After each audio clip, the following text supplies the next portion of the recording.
वन्देऽहं श्रीगुरो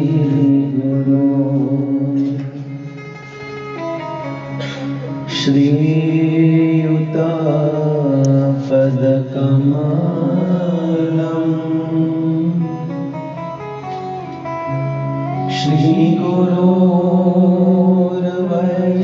श्रीगुरोर्वैष्णवांश्च श्रीरूपं साग्रजातम्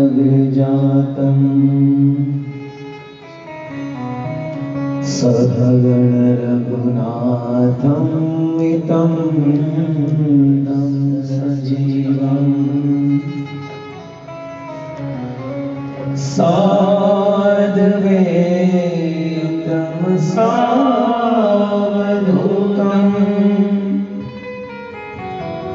परिजनसहितं श्रीकृष्ण चैतन्यदेवम्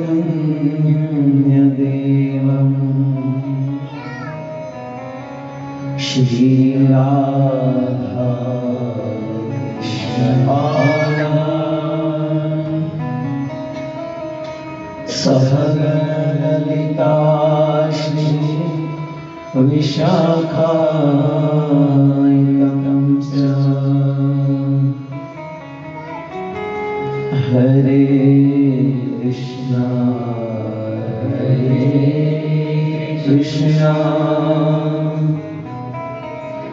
कृष्णा कृष्णा हरे हरे हरे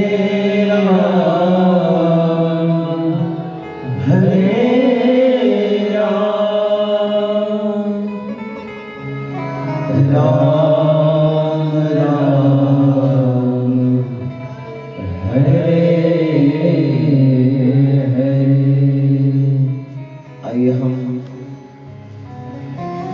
श्रीमद् भागवत के इस पंचम दिन की शुभारंभ करने से पूर्व मंगलाचरण का उच्चारण करें।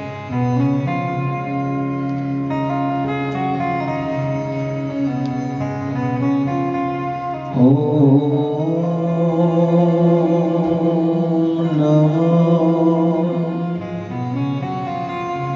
भगवते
श्रीमते भक्तिवेदांत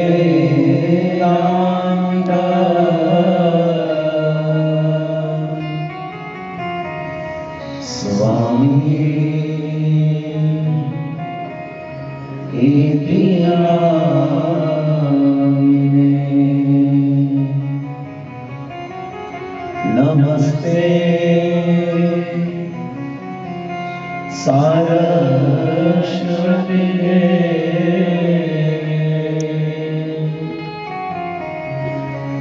गौरवाणी प्रचारिणे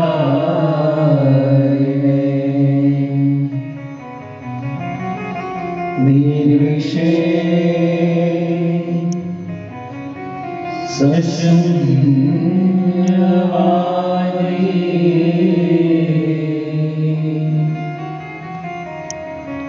पाश्चात्य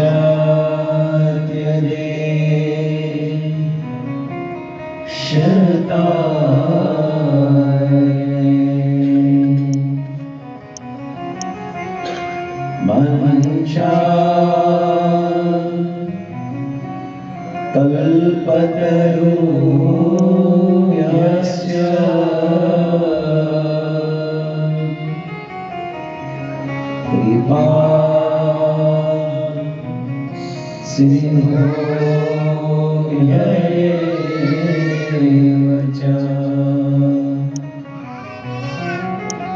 पतितानां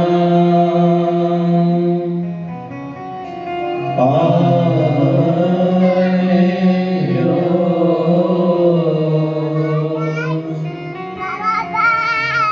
वैष्णवेभ्यो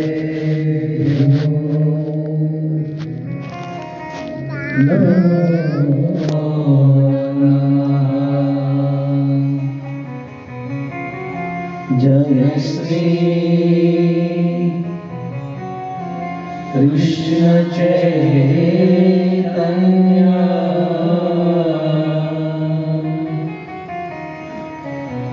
प्रभु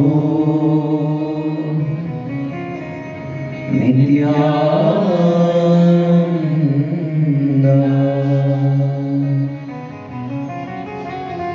श्री अद्वैत गदाधर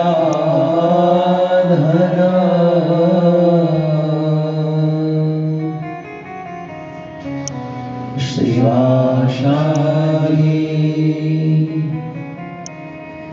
श्री गौरभक्तवृंद।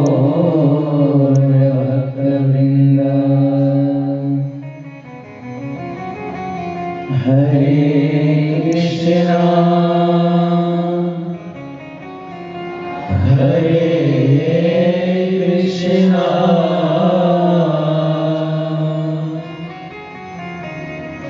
कृष्णा कृष्णा हरे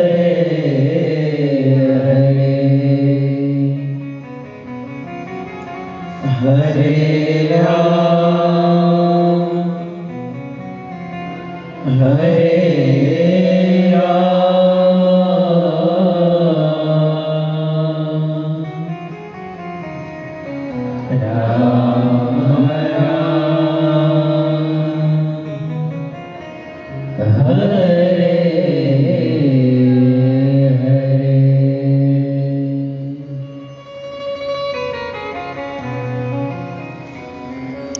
हरे कृष्ण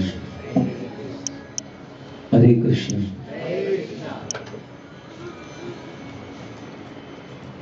श्रीमद् भागवत सप्ताह के अंतर्गत भगवान श्री कृष्ण की पावन पवित्र कथा को हम धारावाह श्रवण कर रहे हैं और श्रीमद् भागवत रूपी समुद्र के अंतर्गत एक छोटा सा बिंदु को हम श्रवण करने का प्रयास कर रहे हैं और वह है भगवान के पवित्र भक्त ध्रुव महाराज का चरित्र। ध्रुव महाराज का चरित्र हमारे मन चित्त को अत्यंत पवित्र करने वाला है और इसी भागवत की इस अविरत प्रवाहित धारा में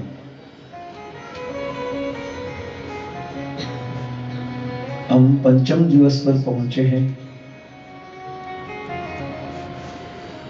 और इस आज के दिन के यजमान सुरेश सिंगल जी और नव कलेवर प्रभु दोनों हैं। दोनों का हृदय से आभार कि आप इस भागवत यज्ञ में तन मन और साथ साथ में धन की भी आहुति प्रदान कर रहे हैं और यहां पर दी हुई चीज ही हमारे सच्चे हिसाब में काम आती है। जब हमारा फाइनल हिसाब होता है ना मरने के बाद, तब ये सब चीजें आगे आएगी, बाकी तो कर्म के बंधन के रूप में उनको भुगतना पड़ेगा। पर भक्तिमय जो कार्य है वो भक्तिमय कार्य ही हमारे जीवन में अत्यंत हमें काम आएगी। इसी भागवत को सनातन गोस्वामी ने बहुत सुंदर कहा है। कल हमने सुना कि सर्व शास्त्र अम्बुधि तत्र पीयूषम, सभी शास्त्रों के सागर के समान जो पीयूष है, जो अमृत है, जो सार है, वो भागवत है। और इसी बात को श्री सनातन गोस्वामी कहते हैं, सर्वभक्त प्राणाश्च श्रीमद्भागवतम प्रभु। सनातन गोस्वामी ने कहा कि भागवत सभी भक्तों का प्राण है। सर्व भक्त प्राण तद श्रीमद् भागवतम। भागवतम प्रभु, भागवत भी भगवान का ही एक अवतार है, जैसे हरिनाम प्रभु कहते हैं, वैसे ही ये भागवत प्रभु है। और सभी भक्तों का प्राण यही भागवत है।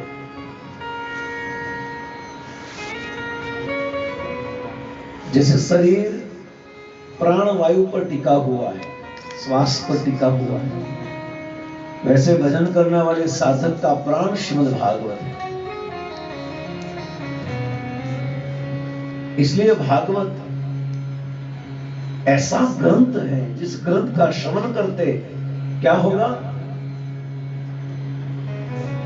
यस्य वै श्रूयमाणाया कृष्ण परम पुरुषे भक्ति उद्भते पुंसा शोक मोह भया।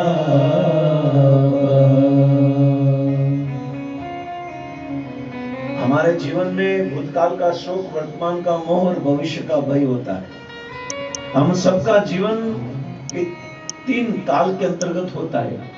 भूतकाल में हम क्या करते हैं? शोक, भूतकाल का शोक है। वर्तमान का मोह है और भविष्य का भय है, कुछ छीन न ले जाए।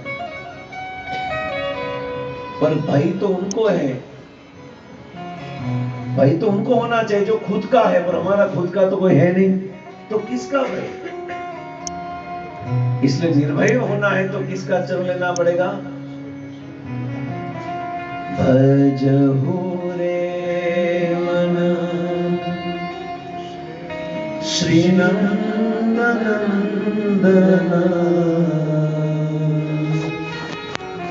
अभय चरणार वृंद रे।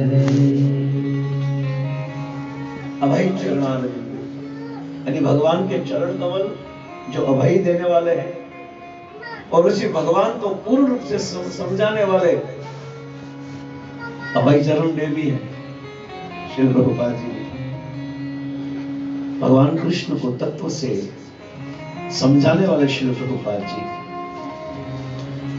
तो भूतकाल का जो शोक है, जो शोक के कारण हम पीड़ित है, वर्तमान के मोह में ग्रस्त हैं और भविष्य में हमने जो प्राप्त की हुई चीज कोई छीन न ले, उनका भय। और ये तीनों काल में व्यक्ति रहता है वर्तमान में, पर ज्यादा भविष्य और भूत का ही सोचता है। इसलिए भूत और भविष्य का मंथन है और स्वयं व्यक्ति वर्तमान में उपस्थित है, इसलिए वो कभी शांत नहीं हो सकता। सुत जी, शौनक आदि ऋषि मुनि ने नैमिषारण्य के ऋषि मुनियों को प्रश्न किया कि प्रभु इस संसार के लोगों का शोक मोह और भय कैसे नष्ट होगा? और उसी के उत्तर में सुत जी कहते हैं, यस्य वै श्रूयमाणाया कृष्ण परम पुरुषे भक्ति उद्भते पुंसा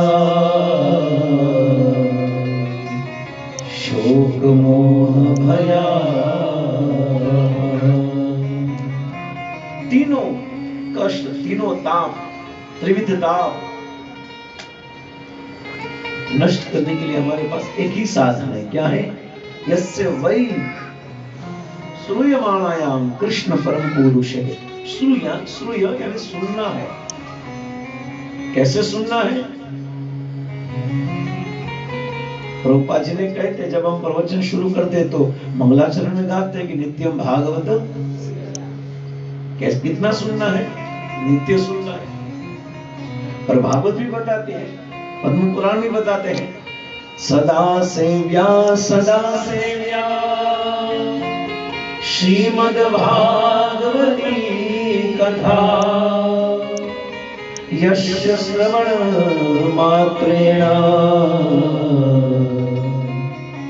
हरिचित्तम समाधि। भागवत श्रवण का फल है श्रुति फल। सदा सेव्या श्रीमद् भागवती कथा, सदा भागवत कृष्ण की कथा का सेवन करने वाले व्यक्ति क्या होता है? यश श्रवण मात्रेण, तुरंत श्रवण मात्र से हरिचित्तम समाश्रय, स्वयं भगवान हरि हमारे चित्त में आकर बैठ जाते। हरिचित्तम समाश्रय। और इसी भागवत का प्राण, वैष्णव का प्राण भागवत है। वैष्णव का प्राण भागवत है। इसलिए प्रभुपाद जी कहते 2 प्रकार के भागवत, एक भक्त भागवत और एक ग्रंथ भागवत। ग्रंथ भागवत भी है और भक्त भागवत भी है। हमारे दोनों की आवश्यकता है हमें। गुजराती में तो भजन गाते हैं, हे भागवत सांभळजो भावधी, ए मोटो एनो महिमाय मारवारा, छाड़ी कपड़ तुम्हें आवजो रे, पापी पावन हय जाय मारवारा, भागवत सांभळजो भारती रे। वैष्णव का तो प्राण भागवत है। उनका मतलब क्या है? भागवत में जो कही हुई चीज है, जो उपदेश है, वो अपने जीवन में उतारना ही उनका जीवन का सार है। और ये सार को प्राप्त करने के लिए जब वैष्णव जीवन जीता है तो फिर उनका प्राण वायु ही भागवत होता है, क्योंकि उनके श्वास से भी हरि की गंध आती है, भगवान की भक्ति की सुगंध आती है। वैष्णव के स्वरूप में यही दर्शन तो है। इसलिए नरोत्तम दास ठाकुर कहते हैं ना, तुम्हारे निकट गेले पाप दूरी जाए। आपके नजदीक आने से पाप दूर हो जाते हैं। क्योंकि जो भक्त भागवत होता है ना, उनके अंदर भागवत का चिंतन स्मरण इतना सतत रहता है कि उनके प्रभाव से, उनकी ऊर्जा से, उनके तेज से, उनके प्रभाव से बाजू वाला बैठ जाए तो उनके पाप भी जलकर नष्ट हो जाते हैं।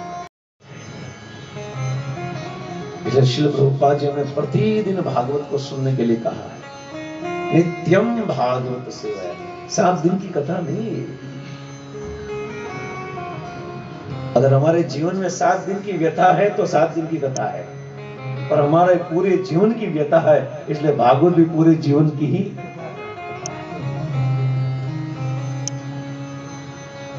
और इसी भागवत के क्रम को हम शनैः शनैः धीरे धीरे आगे बढ़ाते हुए एक बड़े लक्ष्य को प्राप्त करने वाला महत्वाकांक्षी ध्रुव हमने घर को छोड़कर चला गया।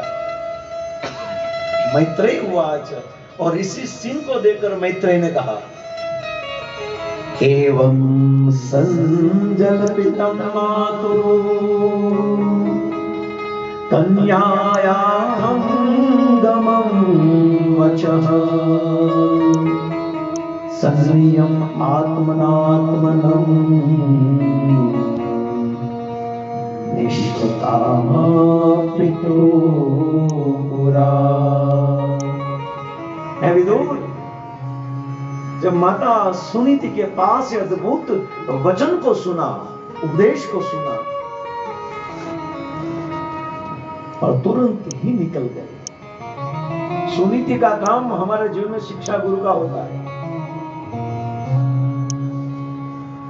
जब संसार से थके हारे दुखी पीड़ित अवस्था में जब हम भक्तों का संग मिलता है तो शिक्षा गुरु हमें पोषित करता है, पोषण देता है और हमें इतना सक्षम बनाता है कि उनको दीक्षा गुरु मिल जाए। वो दीक्षा गुरु ना दे पर वो शिष्य को इतना मजबूत बनाए कि उनको दीक्षा गुरु मिल जाए। समझे, ये बात पर बहुत मंथन करने जैसा है।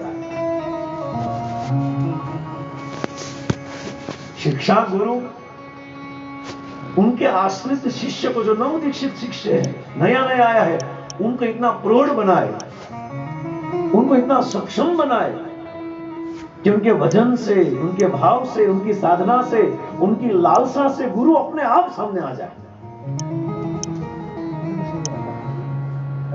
बहुत बड़ा मंथन हो सकता है, पर वैष्णव समाज में हो सकता है।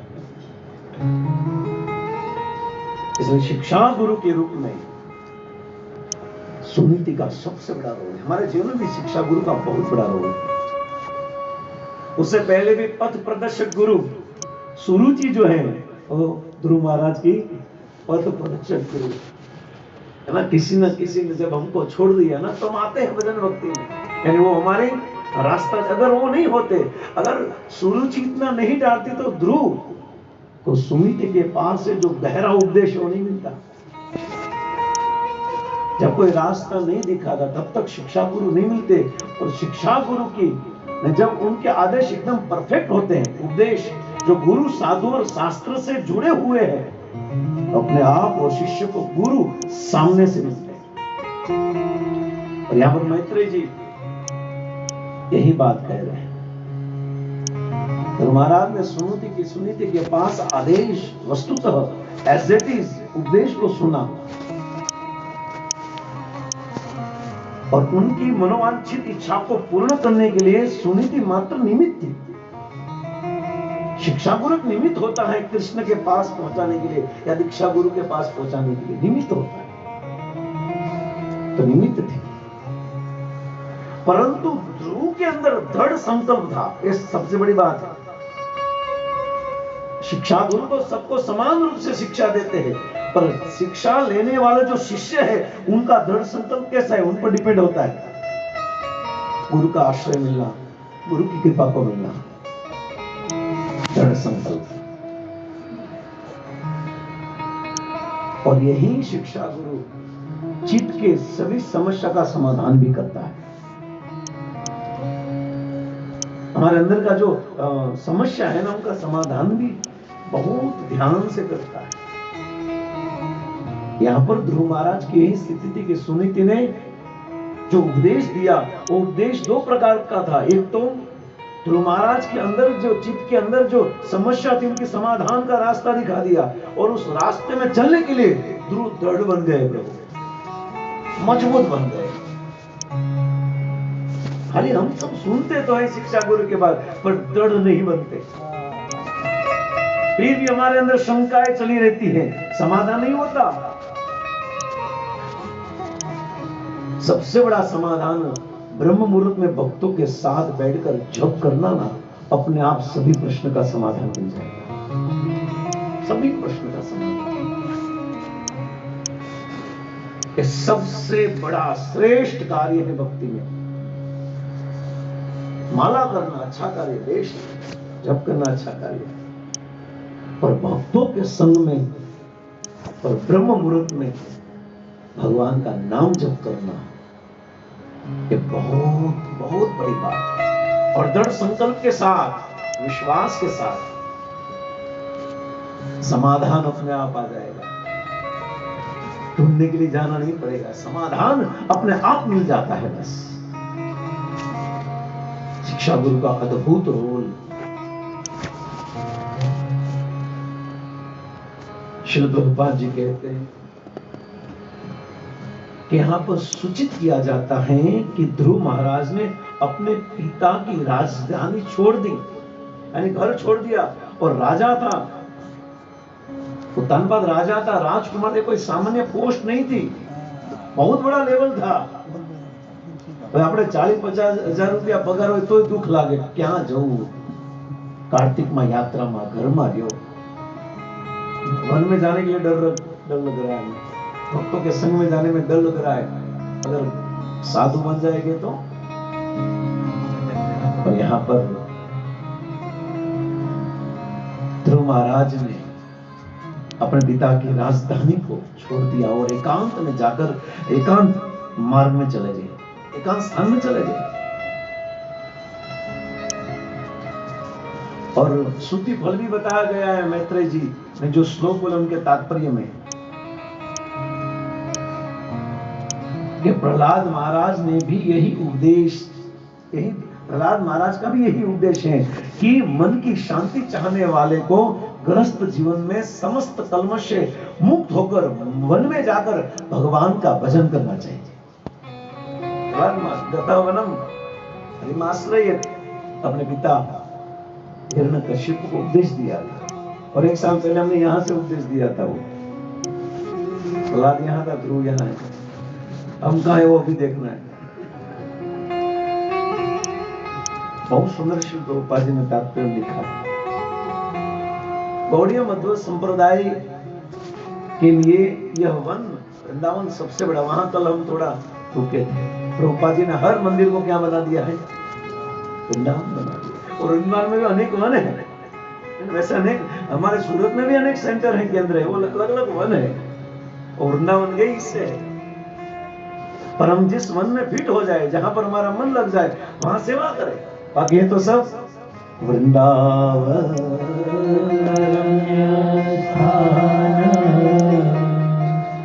दिव्य चिंतामणि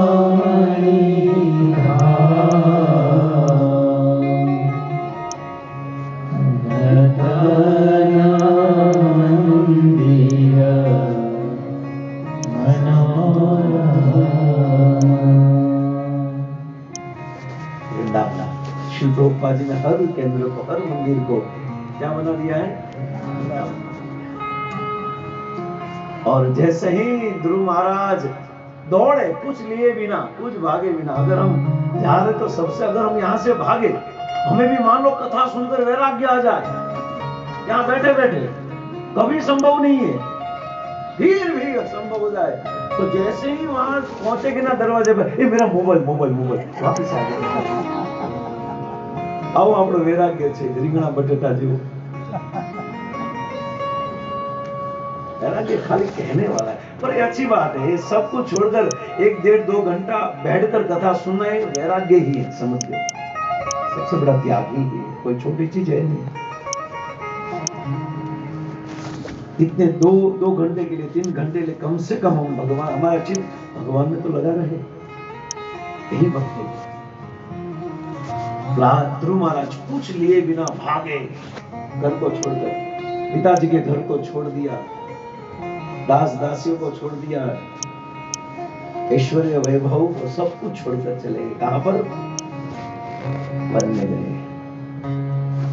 और जैसे कोई घर छोड़ता है ना, तो तुरंत नारद को नोटिफिकेशन आ जाता है, कौन जाने गंध આવી જાય છે, ખબર નથી પડતી, એને ખબર પડે કે આ બ્રહ્મચારી બનવાનો છે, તરત જ નારાયણ નારાયણ મહામંત્ર ગાય, નારદ મુનિ બજાય રાધિકા રમણ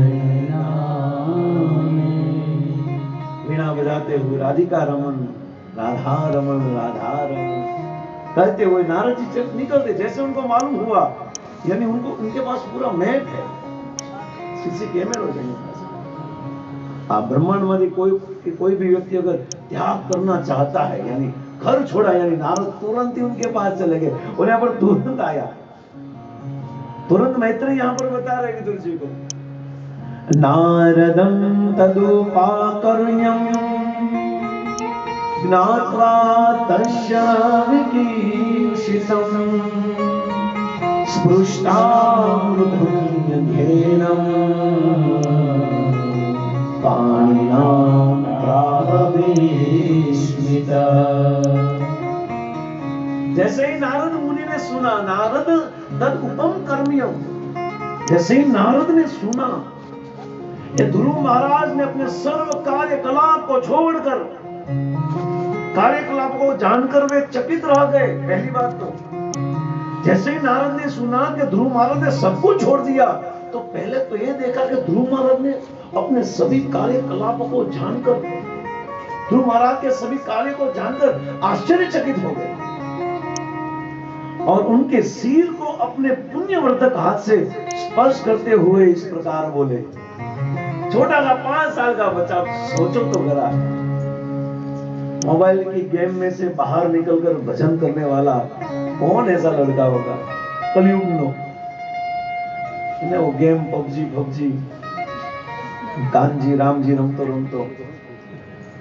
वो खेलने वालों, माँ के लिए भी बहुत बढ़िया काम हो गया। अगर उनको कुछ सीरियल देखना है या फिर कुछ काम करना है या किस चुगली करनी है तो तुरंत मोबाइल दे दे बेटे, बोले बेटा क्या डिस्टर्ब मत कर, एकदम बराबर, एकदम लाइन टू लाइन जा रहा है, चुगली लाइन टू लाइन जा रही है और आप क्या बीच में, तो ले बेटा गेम खेल। बहुत आदत खराब हो गई बच्चों की, है ना? अभी छोटे बच्चे की आदत बहुत खराब है।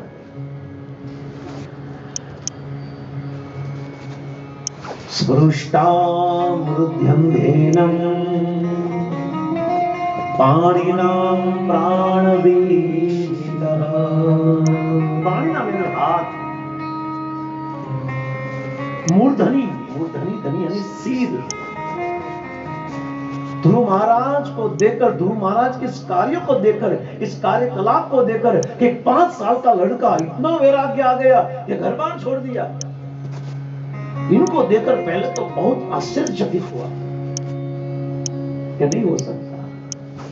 और फिर नारद ध्रुव के पास गए और ध्रुव के पास जाकर स्पर्श किया उनको।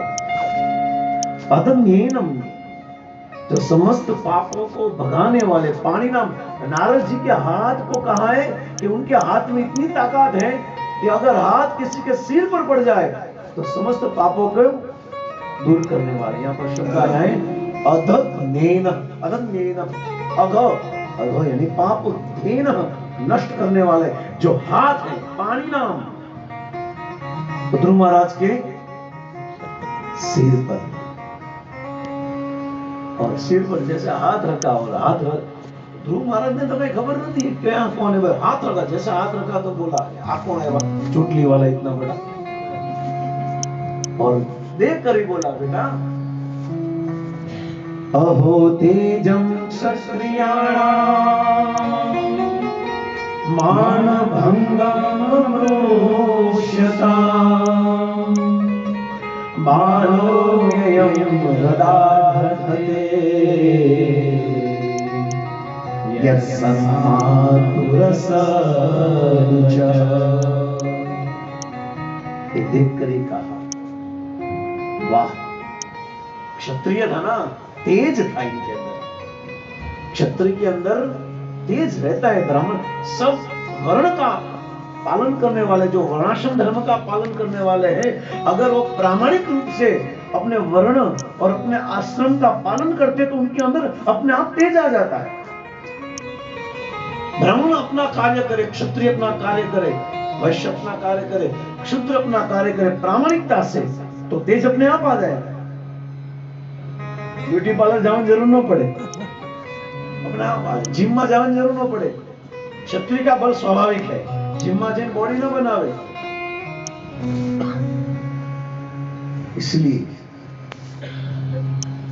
अहो तेजम क्षत्रियाणाम मान भंगम वृष्यताम।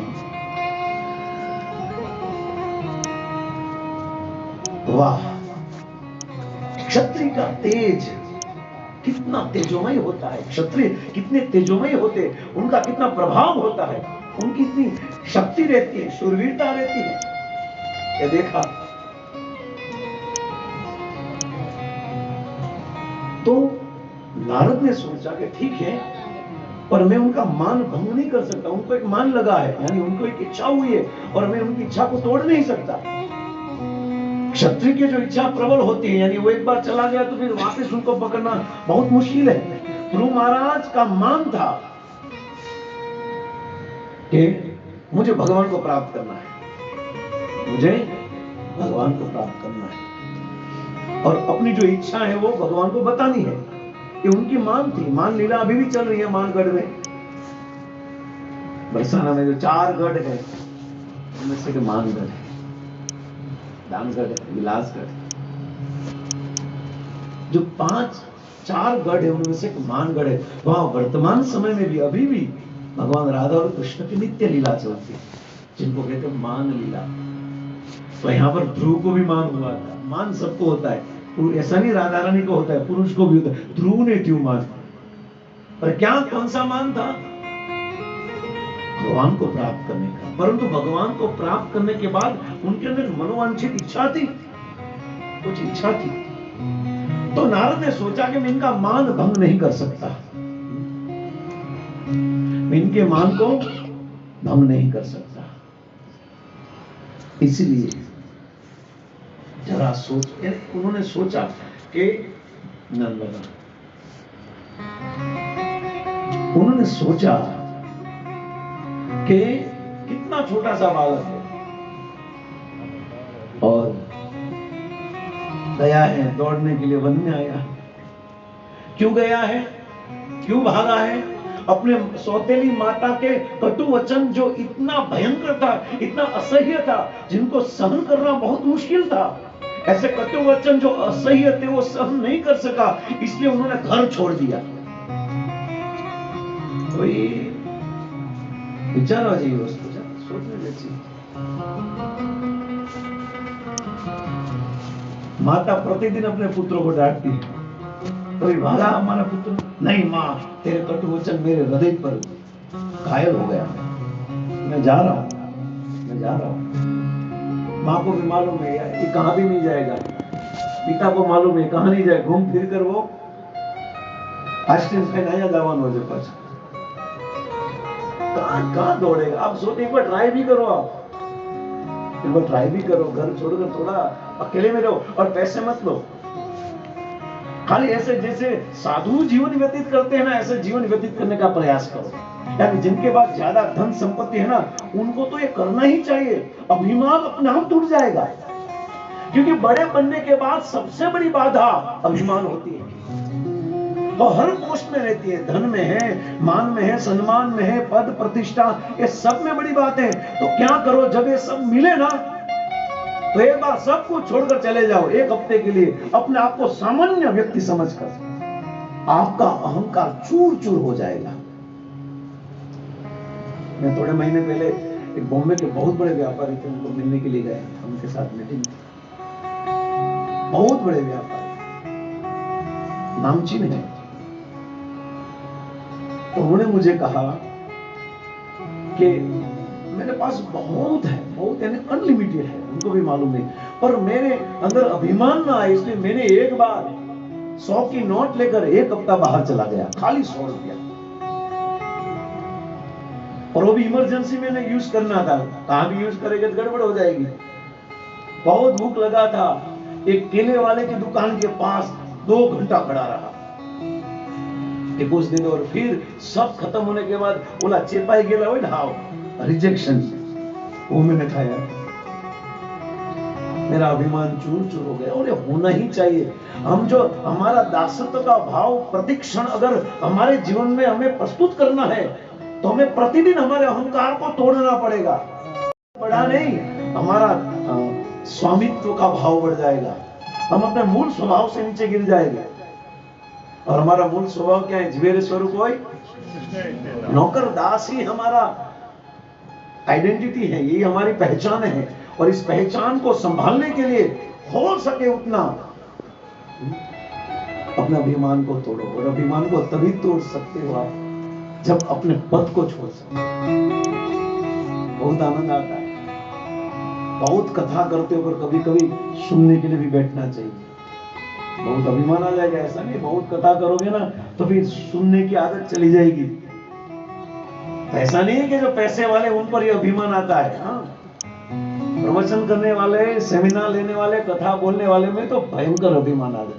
मैं क्यों सुनूं? मैं सभी आचार्य की टीका कड़कड़ाहट है, मैं सुनूं? ये अभी अभी आया 2 साल से प्रवचन दे रहा है, ओम नमो भगवते वासुदेवाय।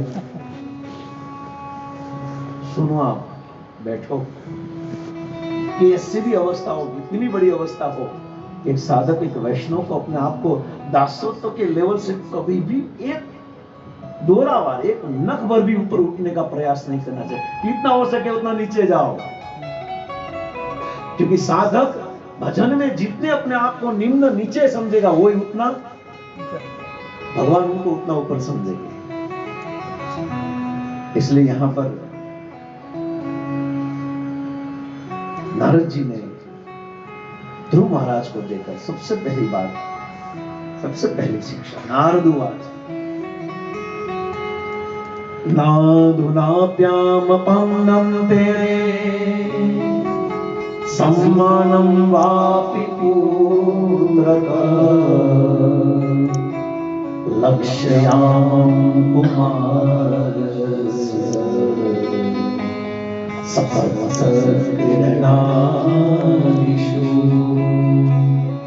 पहली शिक्षा, यानी जब नारद ने देखा क्या आ रहा है बेटा, और भगवान को प्राप्त करने के लिए जा रहे हो, मेरे बिना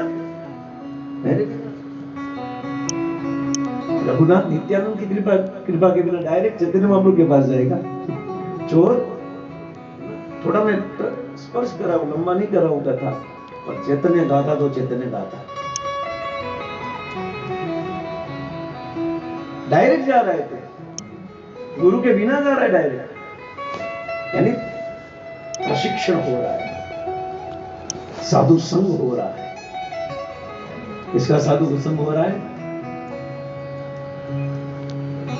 ध्रुव का साधु संग हो रहा है। और कौन साधु है? नारद। ऐसे साधु का संग हो जाए ना, तो व्यक्ति कहां का कहां पहुंच जाता है। हमारा आचार्य एग्जाम्पल 2 देते हैं, 2 एग्जाम्पल देते हैं। एक धूल की कण, धूल की रज जो होती है, वो अगर जल का संग करे तो कीचड़ बन सकती है।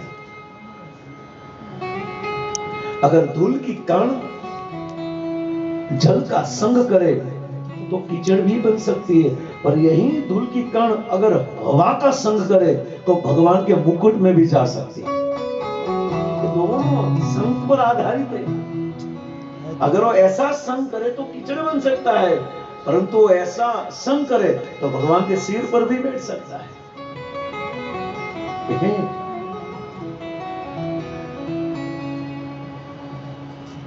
एक छोटा सा कीड़ा भगवान को कैसे मिल सकता है ना। अगर कोई कीड़ा है तो हटाते हैं, खराब पुष्प आए तो भी उनको दूर करते हैं हमें। तो अगर कोई कीड़ा भगवान को मिलना चाहे तो हम कैसे मिला सकते? नहीं, हटो, साफ करो, चोखा रखो यहाँ पर भगवान को। पर अगर यही कीड़ा भगवान को जो लगने वाला जो हार है वो पुष्प के अंदर चला जाए तो डायरेक्ट भगवान के वक्षस्थल पर बैठ सकता है। तो लक्ष्मण जी का स्थान है। सोचो आप, संग का प्रभाव है प्रभु। यहां पर ध्रुव का संग ऐसे ही व्यक्ति के साथ हुआ है, अद्भुत संग। पर साधु जो होते हैं ना, वो परीक्षा लेते हैं। यही परीक्षा ली, न अधुनामपि अवमानं ते सम्मानं वापि पुत्रका लक्ष्यामं कुमारस्य सक्तस्य क्रीडनादिषु। पहली शिक्षा नारद की ध्रुव जी को, यानी ध्रुव के मन को विचलित करने के लिए कर रहे। ध्रुव का लक्ष्य जो भगवान को प्राप्त करना है, परंतु उनके बीच उनको रोक रहे साधु को तो क्या करना चाहिए? आगे बढ़ाना चाहिए। पर यहाँ पर क्या कर रहे हैं नारद? रोक रहे। कभी कभी गुरुजन हमें रोक रहे ऐसा लग रहा है, पर समझो वो रोक नहीं रहे, पर भगवान के और नजदीक भेज रहे हैं। ऐसा लग रहा है कि क्यों हमें गुरुजन रोक रहे ये कार्य करने के लिए, पर थोड़ा समझे हम नारद ध्रुव को रोक नहीं रहा है, परंतु ध्रुव की परीक्षा लेकर भगवान के और सशक्त कर कर भेज रहा है। गुरुजन हमें मजबूत बनाते हैं। उनका उपदेश, उनका आदेश, उनकी डांट, टपकार, उनका क्रोध भगवान की ओर लेकर जाता है। और प्रेम से धक्का मारे और क्रोध से धक्का मारे में बहुत अंतर है। प्रेम से तो प्रेम से धक्का मारे, क्रोध से तो जा, स्पीड से जाएगा, स्पीड से जाएगा वो। प्रेम से तो बेचारा थोड़ा ही 2-5 इंच ही आगे बढ़ेगा, और जो क्रोध से धक्का लगेगा ना 2-5 फुट आगे जाएगा। नारद जी ध्रुव महाराज का परीक्षण कर रहे हैं, यानी उनको सशक्त बना रहे, योग्य बना रहे, भगवान के नजदीक पहुंचाने में उनको मजबूत बना रहे। या दूसरा कारण यह है कि भगवान को प्राप्त करने के लिए क्या ये योग्य है कि नहीं, ये भी है। पहली शिक्षा दे रहे नारद ने ध्रुव से कहा, हे बालक, अभी तो तू बालक है, छोटा बच्चा है, और बच्चों की स्वाभाविक स्वभाव खेल कूद में रहता है। खेल कूद में उनकी आसक्ति रहती है। इसलिए कहा कि लक्ष्यायाम कुमारस्य सक्त यश क्रीड़ा आदिषु, क्रीड़ा यानी खेलने में। बालक का स्वाभाविक स्वभाव क्या रहता है? खेल कूद में, खेलना ही उनको अच्छा लगता है।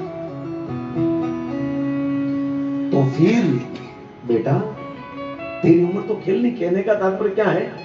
तेरी उम्र खेलने की है, तो फिर तू अपने सम्मान के विपरीत अपमानजनक शब्दों से इतने प्रभावित क्यों हो गया बेटा?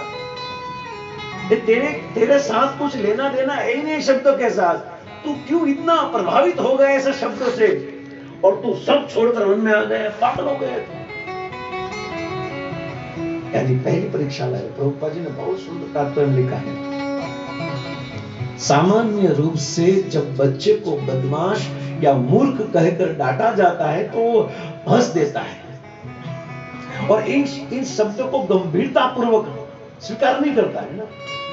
सोचिए, बच्चे को अगर आप बदमाश बोलेगे, मूर्ख है, पागल है तो एक्सेप्ट इतना नहीं करेगा। वो शब्द का प्रभाव बच्चे को हंस कर निकाल देगा। इसी प्रकार यदि कोई सम्मान सूचक शब्द कहे जाते तो भी उनकी परवाह नहीं होती। उनको डांट दो या अच्छा शब्द को, उनको कोई शब्द की परवाह बच्चे को नहीं होती। परंतु ध्रुव महाराज में क्षत्रिय जोश इतना प्रबल था, क्षत्रिय खून इतना तेज था, इतना गर्म था कि वह विमाता के द्वारा किए गए रंच मात्र अपमान को सहन, और क्षत्रिय सहन कर ही नहीं सकता। क्षत्रिय सहन करने वाला जो होता है वो ब्राह्मण है, ब्राह्मण के गुण है ना। और अर्जुन विपरीत, अपने धर्म से विपरीत बात कृष्ण को कहता है, गुरुन् हत्वा ओक्तम भेष्यमपि लोके। हे प्रभु, गुरु जनों को मानने सच में भीख मांगो, यानी क्षत्रिय बड़ा छोड़कर वो भीख मांग रहा है। भगवान ने कहा, बेटा तू हो ही नहीं सकता, कर ही नहीं पाएगा तू, क्योंकि तू क्षत्रिय है। अगर तू भीख मांगने के लिए जाएगा तो अंदर से तू मांगेगा भिक्षाम देही, और 2-5 मिनट लेट हो गया ना तो क्रोध में आ जाएगा ना। स्वभाव से क्षत्रिय का स्वभाव है, ये नो रही सके। ये तो आघरे मारे ना को कापी ना को 5 मिनट प्रसाद मोड़ू थयो तो એવું બને।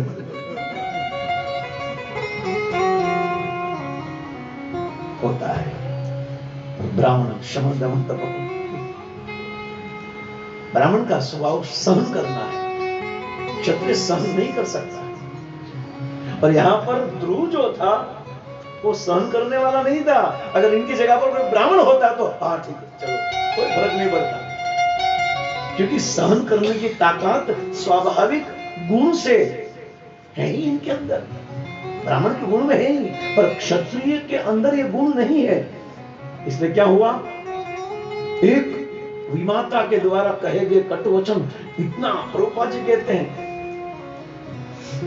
विमाता के द्वारा किए गए रंच मात्र अपमान को ध्रुव महाराज सहन नहीं कर पाए, क्योंकि उनके अंदर क्षत्रिय सम्मान को धक्का लगा था, क्षत्रियपना को धक्का लगा था। और यहां पर नारद क्या के बेटा तू बच्चा है, मान लो ध्रुव महाराज उनके प्रत्युत्तर में देते हैं बच्चा हो पर क्षत्रिय बच्चा हो, तो ढीलो को जो शेडाड़ियों नहीं जोर से चिल्लाओ रोने लगे, ऐसा नहीं है। वड़ा पाव वाला या पिज्जा वाला लड़का नहीं है, ये तो गांव का रोटला खाने वाला लड़का है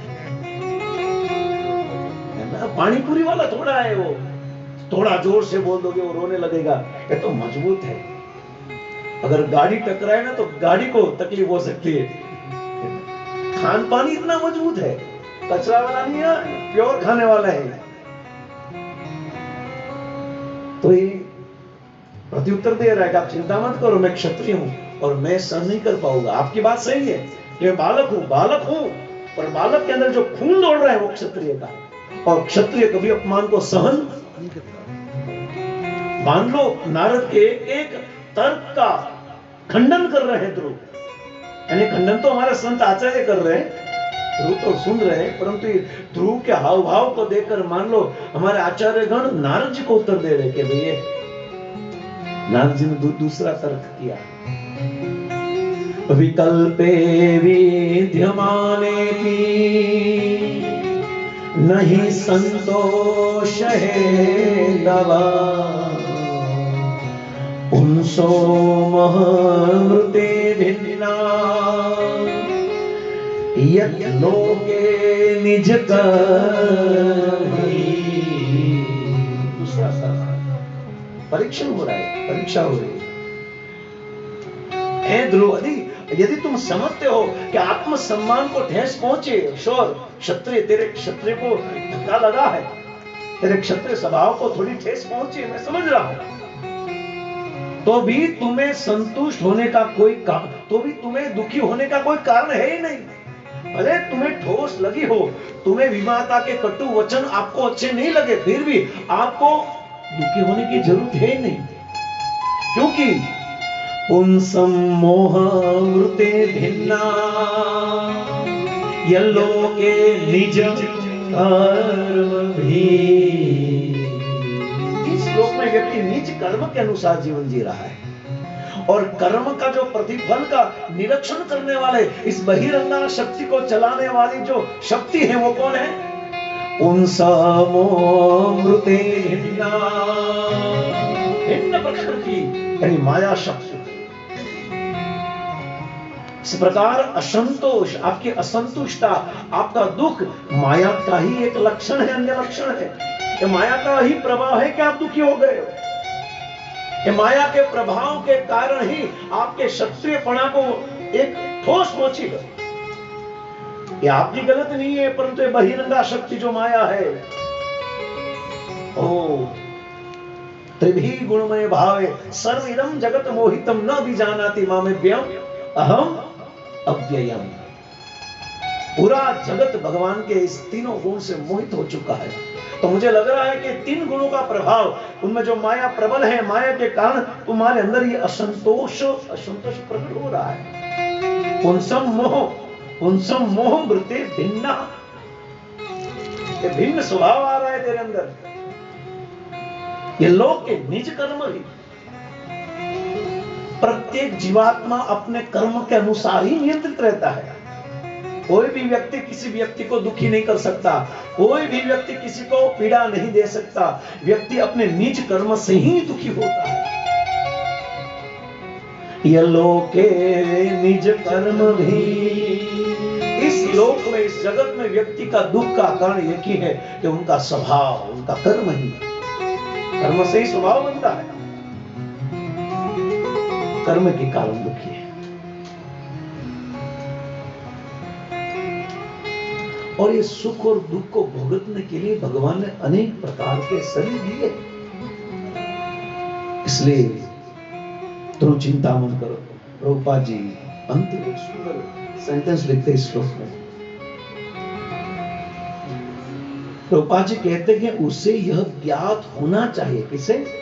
ध्रुव को कि मान या अपमान पूर्व कर्मों के द्वारा निर्देशित है, निर्धारित है। अतः मनुष्य को किसी भी परिस्थिति में दुखी या अप्रसन्न नहीं रहना चाहिए। एक ही शब्द में प्रभुपाद जी ने कह दिया कि मान और अपमान पूर्व कर्म के अनुसार ये है, तो व्यक्ति को कभी दुखी नहीं होना चाहिए। परंतु यहां पर मान्य प्रत्युत्तर में ध्रुव महाराज कहते कि आपकी बात सही है कि हर एक व्यक्ति अपने कर्म के अनुसार दुखी है। मैं दुखी हूं अपने कर्म के अनुसार, पर मुझे लग रहा है कि भगवान को प्राप्त कर कर ही मैं अपने कर्म को बदल सकता हूं। ध्रुव महाराज के सामने तुरंत खंडन हो रहा है कि बात का, नारद जी की बात का खंडन हो रहा है। निज कर्म यह लोग के जानता हूं, पर फिर भी प्रभु एक कर्म का सिद्धांत यानी कर्म का सुख दुख देने वाला कौन है? हमारे कर्म ही हमें सुख दुख देते हैं, और कर्म करने वाला कौन है? मन, इस जीवात्मा है। परंतु एक सुख और दुख का फल देने वाला कौन है? तो है नारद जी, जो ये फल देने वाला है ना, मुझे तो उनको प्राप्त करना है। देखो डायरेक्ट कृष्ण की बात कर रहे हैं, बीच में सबको हटा रहे हैं। सिद्धांत आ रहा है, परंतु सिद्धांत का खंडन करके बोल रहे कि आपकी बात सही है, पर जिन्होंने मुझे दुख दिया है उनके पास ही जाऊंगा मैं। बोलो क्यों दुख दिया? डायरेक्ट वालों जरूर, डायरेक्ट वालों एकदम अद्भुत खंडन करे। और वापिस नारद जी ने और प्रस्ताव रखा। क्या रखा? परितृष्येत तस्तात तावन् मात्रेण पुरुषः देवोपसादितं या दीक्षे ईश्वरं गतिं बुधः।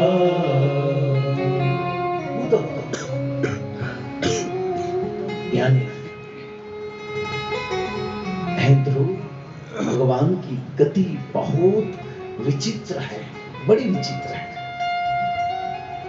ये भगवान जो हमारे साथ कर रहे हैं ना, वो कोई समझ नहीं पाएगा, इसलिए भगवान की गति विचित्र है। यहां पर कहते हैं परितुष्यं तथा तामन मात्रेण पुरुष। भगवान की गति विभिन्न है, विचित्र है। कर्मणा गहनो गति, गीता में भी कहते हैं कर्म की गति बहुत भयानक है, तो समझ पाना बहुत गहरा है। इसलिए बुद्धिमान मनुष्य को इस गति को स्वीकार करे। कितनी सुंदर बात कर रहे हैं, एकदम पॉजिटिव है नारद, एकदम पॉजिटिव है। बेटा सुन, भगवान की गति विचित्र है, और भगवान की जो भी गति उनको स्वीकार कर लो। यानी भगवान जो भी दे उनको क्या करो? स्वीकार कर लो। अच्छा दे, बुरा दे, सबको क्या करो? स्वीकार कर लो ना। भगवान ने जो बताया है, भगवान ने जो कहा है, भगवान की जो इच्छा है वो हमारी इच्छा है, उनको एक्सेप्ट कर लो। वो भगवान की इच्छा प्रतिकूल भी हो सकते हैं और अनुकूल भी हो सकते हैं। भगवान की गति विचित्र है, उन गति को स्वीकार करो। वो गति प्रतिकूल भी हो सकती है और अनुकूल भी हो सकती है। और कुछ भी भगवान की इच्छा से सम्मुख आए उसे संतुष्ट रहे। जो भी भगवान के द्वारा मिले उसमें संतुष्ट हो। और सुख या दुख भगवान ही देने वाले। ध्रुव महाराज के जीवन में जो दुख आया उनके पीछे हाथ किसका है? भगवान का ही। हमारे जीवन में जो दुख आ रहा है उनके पीछे हाथ किसका है? भगवान का। हमारे जीवन में जो सुख आ रहा है उनके पीछे हाथ किसका है? भगवान का ही। अरे हमारा है, इतना मेहनत करके हम कमा रहे, भगवान थोड़ा कमा रहे हैं। सुख और पैसा मिल रहा है वो हमारे कारण मिल रहा है, और दुख तो सीधी बात है, नियम है, भगवान है। हम अपने आप को स्वामी समझे ना, इसलिए दुख को है और सुख तो इसलिए है। मैंने कितना रात दिन प्रभु 15 साल 20 साल पहले सूरत में आया था, और 20 साल में कितना मेहनत किया, कहां से कहां खड़ा कर दिया। देखो हमारे एम्पायर को। और दुख आता है तो कर्म का फल है, भगवान देने वाले हैं। सुख कर रहे हैं, हम सबके लिए क्लियर कर रहे हैं, सुख और दुख और भगवान की गति है। उनको प्रतिकूल हो या अनुकूल, उनको क्या करो? एक्सेप्ट करो। ध्रुव बेटा, मेरे जीवन में अभी परिस्थिति प्रतिकूल है, तो तू उनको स्वीकार करके संतुष्ट रहना, क्यों दुखी हो रहा है? पर ध्रुव तो ध्रुव है, बोले आप संतुष्ट रह सकते पर मैं संतुष्ट। आप साधु हो, और साधुओं का भरोसा नहीं हो तो कुछ भी चलता है, उनको कुछ न मिले तो भी चलेगा, पर आया तो रोटलो જોઈએ थे, डिनर तो पक्का चाहिए। यजमान न हो तो बना लो नया यजमान, बाकी प्रसाद तो पक्का જોઈએ। खिचड़ी की नहीं हाले, खिचड़ी नहीं जलेगी, महाप्रसाद चाहिए। ध्रुव महाराज एकदम ठीक है, वो आपकी बात सही है, आप जो बता रहे हो उनमें मैं शंका नहीं कर रहा हूँ, आपकी बात सही है। व्यक्ति को हर एक परिस्थिति में संतुष्ट रहना चाहिए, पर मैं भी संतुष्ट रहना चाहता हूँ, पर तब जब मुझे भगवान मिल जाए। यानी नारद की बात को चलने नहीं दे रहे हैं। देखो ये भक्त तो भक्त है ना। नारद ने अनेक अनेक अनेक प्रकार से ध्रुव को समझाने का प्रयास किया, आगे भी प्रयास किया। क्या कहा ध्रुव को? अथ मात्रेण पदिष्ठेन योगिना वरुरुरसि यत् प्रसादं सवे पुंसा दुराराध्य मतो और आगे तर्क कर रहे हैं, यानी ध्रुव को पक्का कर रहे हैं। जैसे कोई पत्थर होता है, वो पत्थर को छेनी और हथौड़ी से मार मार कर आकार देते हैं, वैसे ध्रुव को नारद अपने उपदेश से और उपदेश से साथ साथ कृपा भी आ रही है, क्योंकि जब अपने लक्ष्य में मजबूत था ध्रुव, तो तुरंत उनके पीछे नारद की कृपा आई है। खाली उपदेश महत्वपूर्ण नहीं है, गुरुजनों का उपदेश महत्वपूर्ण नहीं है, पर उपदेश के पीछे गुरु की कृपा भी महत्वपूर्ण है। और गुरु की कृपा तभी मिलेगी जब गुरु के आदेश का पालन करे। सीधी बात है, ये दोनों साथ में होगा तो ही भगवान नजदीक होंगे। हम उपदेश तो बड़ा बड़ा सुन रहे हैं, हमारे पास तो नोट इतनी होगी तो बात पूछो मत, परंतु कृपा के बिना नोट कोई काम तो नहीं। नोट तभी ही सफल होती है जब नोट में लिखा हुआ चीज हमारे जीवन में उतारे। नोट में जो लिखा हुआ लोगों को कहने के लिए नहीं है ही, पर नोट में लिखा हुआ सबसे पहले अपने आप को खो। पर हम ऐसा सोचते हैं कि हम जो लिख रहे हैं ना वो दुनिया के लिए लिखे, भाई पहले तेरे लिए है ना। हम जो प्रवचन कहते हो, प्रवचन सबसे पहले हमारे लिए, फिर आगे बढ़ता है। पर हम एक मूड में होते हैं कि नहीं नहीं नहीं, एक जो नोट लिखा हुआ है मैं एकदम बढ़िया पॉइंट लिख दूंगा और फिर धड़ाधड़ धड़ाधड़ धड़ाधड़ धड़ाधड़ ना। और जो हूं तो वो प्रैक्टिकल के वालों जो भाई, अच्छी बात, एक बहुत अच्छा गुण है, बहुत अच्छा गुण है। श्रोताओं में सबसे अच्छा गुण है सुनो और अच्छे टॉपिक को लिखो, अच्छे पॉइंट को लिखो, पर ये लिखा हुआ सबसे पहले अपने लिए होना चाहिए। मैं आपको ये बता रहा हूँ, फिर ये जो पॉइंट आप बाहर बताओगे ना तो उनमें एक एक 56 राइफल की तरह जाएगा, है ना, राजधानी की तरह जाएगा। अगर भाई देहरादून जेम जाए टुक टुक टुक टुक टुक टुक, तो हमारे शब्द को जल्दी से लोगों के हृदय तक पहुंचे, उनके लिए तो नोट्स के साथ साथ यानी गुरु के उपदेश के साथ साथ गुरु की कृपा भी इसमें सम्मिलित होनी चाहिए। यहाँ पर ध्रुव को नारद छेनी और हथौड़ी यानी उपदेश से उनके अंग को यानी उनके अंदर के जो कलमश समस्या है उनको तोड़ तो रहे, पर साथ साथ में आकार भी दे रहे। तोड़ना वो महत्वपूर्ण नहीं है, और तोड़ने के साथ साथ उनको आकार मिल रहा है। एक पत्थर को तोड़ रहा है, पर तोड़ने के साथ साथ क्या हो रहा है, उनको एक आकार मिल रहा है। यहाँ पर ध्रुव महाराज एक वैष्णव बनने के लिए तैयार हो, यानी भगवान को प्राप्त करने के लिए सक्षम एक बड़ा बम बन रहे हैं। मैं संतुष्ट, कहा कि अत्यंत। इसलिए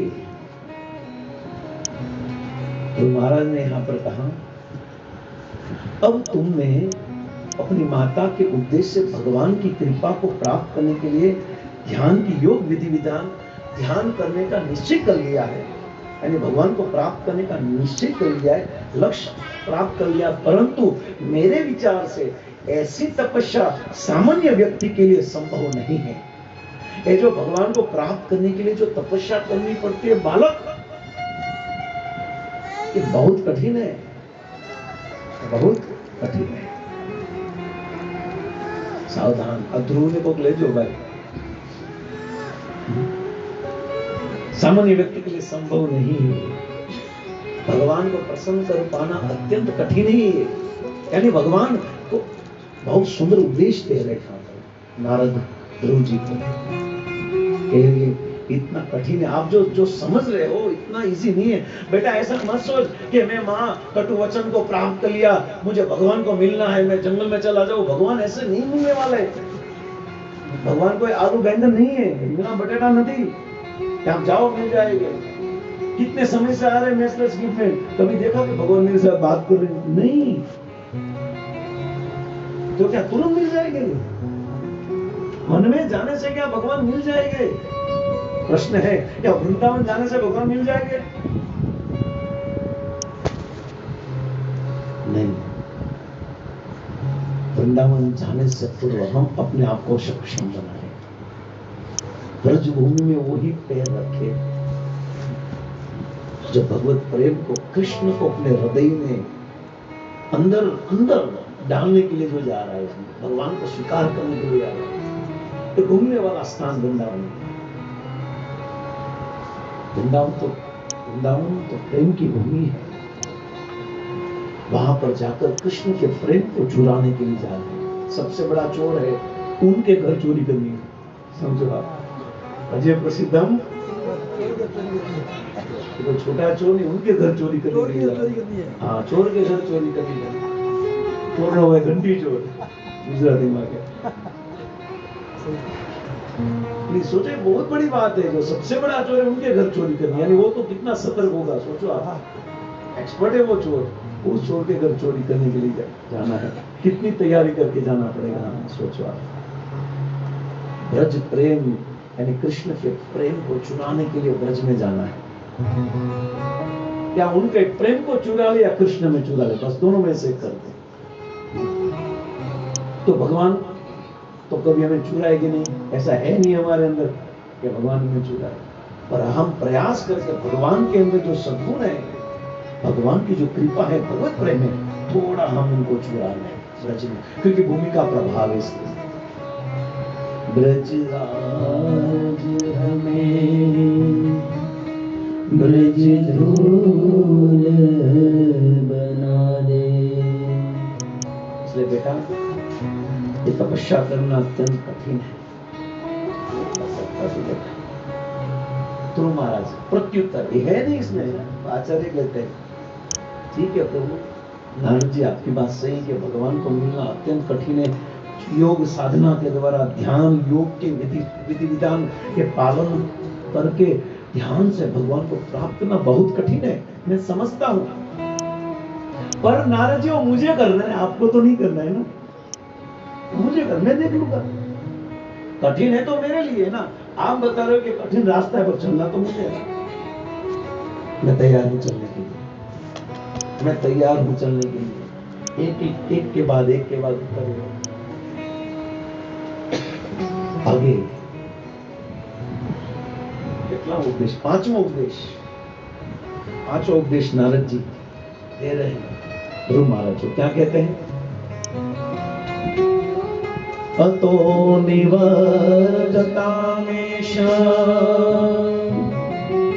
निर्बन्धं स्तव निष्फलः यतश्यति भवान् काले श्रेष्ठाश्रमुपस्थिते।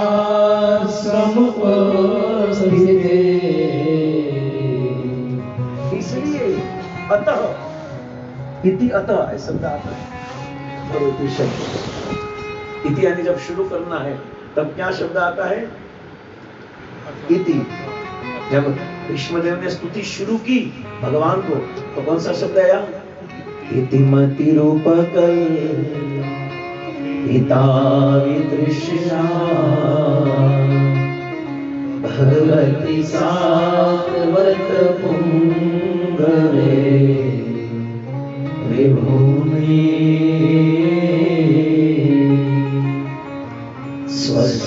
स्वसुखमुपगते क्वचिदहर्तु प्रकृतिमुपेयुष्यद्भव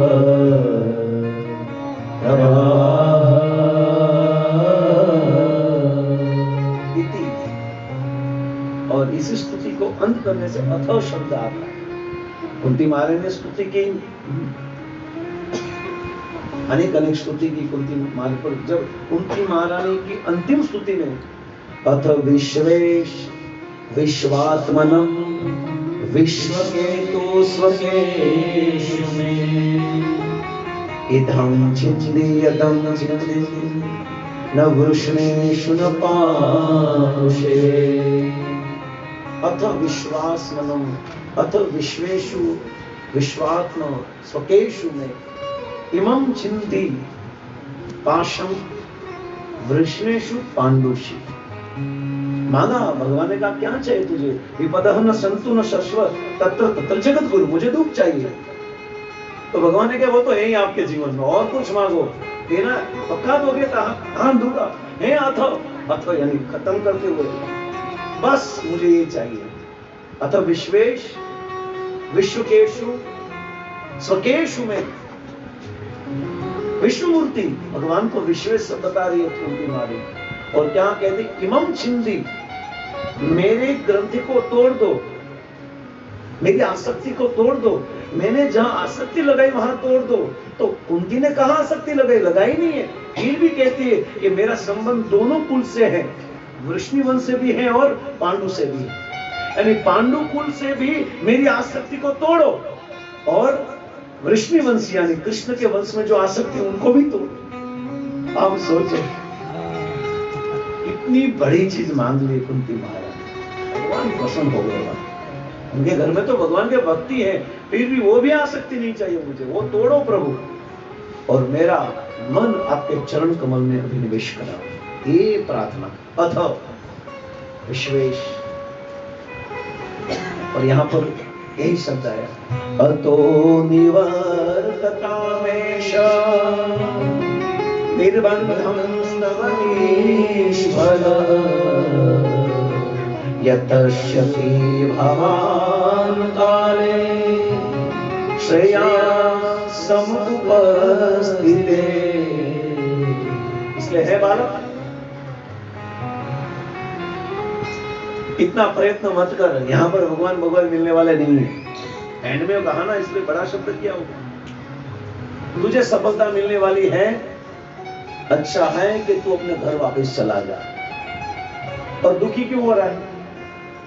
मेरी माँ ने कटु वचन बोले, मेरी माँ ने, मेरी भी माता ने जो शब्द कहे ना प्रभु, हृदय को तोड़ दिया है, मैं सहन नहीं कर पा रहा हूं। गुरु जी नारद जी, वो उससे भी ज्यादा मुझे दुख लगा। नारद जी सुनो, मेरी माँ ने तो मुझे कटु वचन किए, पर बाप चुपचाप सुन रहा था, मुझे गोद में नहीं बैठने दिया। सोचो क्या जाता है उनका गोद में बिठाने में, वजन घटी जाऊं से कहीं।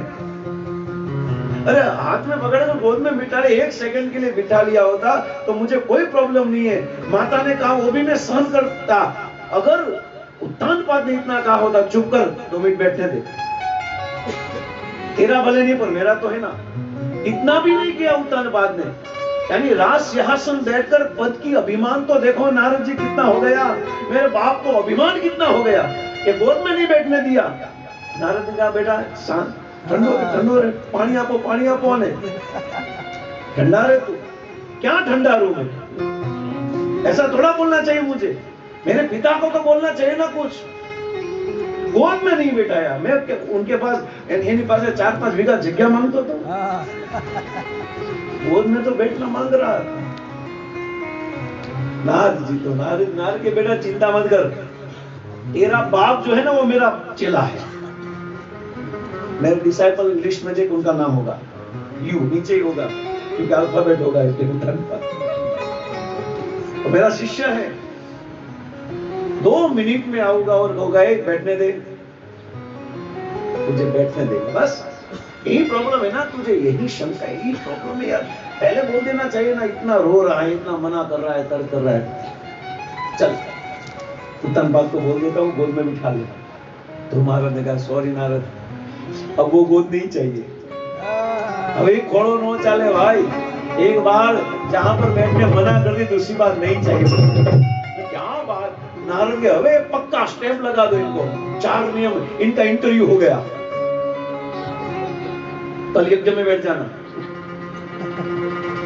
भाई इंटरव्यू चल रहा है, गुरु और शिष्य का क्या चल रहा है? इंटरव्यू। और हमारे गुरुजनों के पास इतना समय नहीं है, इसलिए हम ध्रुव बनकर ही जाए, अधूरा बन के नहीं जाए, ध्रुव बन के जाए। यानी अधूरा बन के जाएंगे तो नुकसान गुरु जी को ही है। पूरा शिष्य बनकर पूरा प्रयास, यानी ऐसा नहीं कि 100% शिष्य बन ही जाएंगे, पूरा शिष्य बनने का प्रयास करके आगे बढ़ो, फिर आगे। अब नारद बोले क्या बोलूं, अभी नारद की बोलती बंद हो गई। प्रभुपाद जी ने बहुत सुंदर लिखा है कि नारद मुनि ध्रुव महाराज की परीक्षा लेने के लिए ऐसा उपदेश दे रहे हैं, परंतु वास्तव में सीधा आदेश तो यही था कि जीवन के किसी भी बिंदु से भक्ति प्रारंभ की जा सकती है, किसी भी हिस्से से, किसी भी कोने से, किसी भी आयु से, किसी भी ज्ञाति वाला, कोई भी ज्ञाति वाला हो, भक्ति शुरू कर सकता है। किंतु यह गुरु का दायित्व है, कि गुरु का दायित्व है कि वह देखे कि शिष्य कितनी गंभीरता से भक्ति में लगना चाहता है। बहुत बड़ी बात है, गुरु परफेक्ट देखे कि शिष्य कितना गंभीरता पूर्वक भजन में लगना चाहता है, तभी उसे दीक्षित करना चाहिए, तभी उनको दीक्षित करना चाहिए। बहुत बड़ी बात यहाँ पर प्रभुपाद जी ने लिख दी है गुरुजनों के लिए। जो गुरुजन है वो सबके लिए सबसे बड़ी बात है, उनको समझनी बहुत जरूरी है। अब ध्रुव महाराज के सामने नारद जी ने अनेक शब्द कहे, अनेक उपदेश दिए, पर ध्रुव महाराज एक भी एक्सेप्ट नहीं कर रहे, उल्टा उनका खंडन कर रहे। और अंत में कहा, नारद जी आपको अगर मालूम है कि भगवान कहाँ मिलेंगे तो रास्ता दिखाइए। सिद्धि डायरेक्ट बोला ना, पहले तो सुना, तर्क किया, फिर ध्रुव महाराज को लगा ये गुरु है ना, चिपकू है, छोड़ने वाला है, तो सीधा बोल दो कि आपको अगर भगवान कहाँ है वो आपको मालूम है तो मुझे रास्ता दिखाओ, वरना आप अपना रास्ता पकड़ो। नारद था ना कोई सामान्य, ध्रुव था कोई सामान्य तो था नहीं। यानी तब नारद जी ने 100% लगा दिया, नहीं अब 100% ब्राह्मण दीक्षा के लिए रेडी हो गया है, हरिनाम के लिए था बरब, क्योंकि इतना निष्कपट, प्रामाणिक, दृढ़ निश्चय, लक्ष्य और गोल को प्राप्त करने की महत्वाकांक्षा, ये सब चीज नारद ने ध्रुव महाराज के अंदर देखा और फिर ध्रुव महाराज को रास्ता दिखाया। क्योंकि नारद ने सोचा कि मैं रास्ता निकल जाऊं, उससे अच्छा मैं इनको रास्ता बताऊं, क्योंकि अगर ध्रुव वही रास्ते पर चलेगा ना तो पूरा संसार ध्रुव के बच्चिनों पर चलेगा और गुणगान हमारा ही होगा। अब ध्रुव महाराज उनको रास्ता दिखा रहे हैं और वो रास्ता कल दिखाएंगे, रास्ता कल दिखाएंगे। आज हमें रास्ता पकड़ना है।